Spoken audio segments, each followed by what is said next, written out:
அதுக்கு நடுவில் பார்த்தா ஆபாசம் ரஜினியும் இன்னொரு பெண்மணியும் இருக்கக்கூடிய ஒரு ஆபாசமான காட்சியெல்லாம் அதில் இருக்கும். வசனங்கள் ஆபாசமாக இருக்கும். அதோடைய 800வது நாளோ 808வது நாளோ விழாவில் அப்போதைய இவர் கருணாநிதி போய் கலந்துக்கிறார்.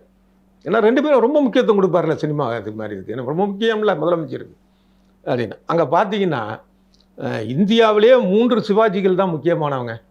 ஒன்று மராட்டிய மன்னர் சிவாஜி. மராட்டிய மன்னர் சிவாஜி இந்துத்துவத்துக்கான ஆளுன்னு சொல்லி ஒரு விமர்சனம் இருக்குது. ஆனால் இவர் சொல்கிறாரு சரி விட்டுருங்க, அது தனி கதை. அவர் சொல்கிறது வந்து மராட்டிய மன்னர் சிவா. அடுத்தது நடிகர் திலகம் சிவாஜிங்க. அடுத்தது சிவாஜி ரஜினி. இந்த படத்தில் இவர் வந்து இவர் சூப்பர் ஸ்டாராக இருக்கிற காரணம் இவருடைய நடிப்பா. யார் கருணாநிதி சொல்கிறாரு, ஸ்டைலாக எளிமையாக நல்ல நடிகர் தான். ஆனால் படத்தில் அவர் வெளிப்படுத்துகிற இல்லை. அதெல்லாம் ஒரு காலத்தில் முடிஞ்சு போச்சு.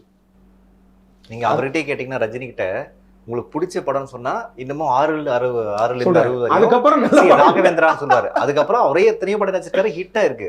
ஆனா இன்னும் இருக்கலாம் பிடிச்ச படம் நல்ல படம்னா அவர் வேற எந்த படத்தையும் சொல்றது கிடையாது. அப்படிப்பட்டவர் தான் நடிப்பு இதுங்கிற மாதிரி கருணாநிதி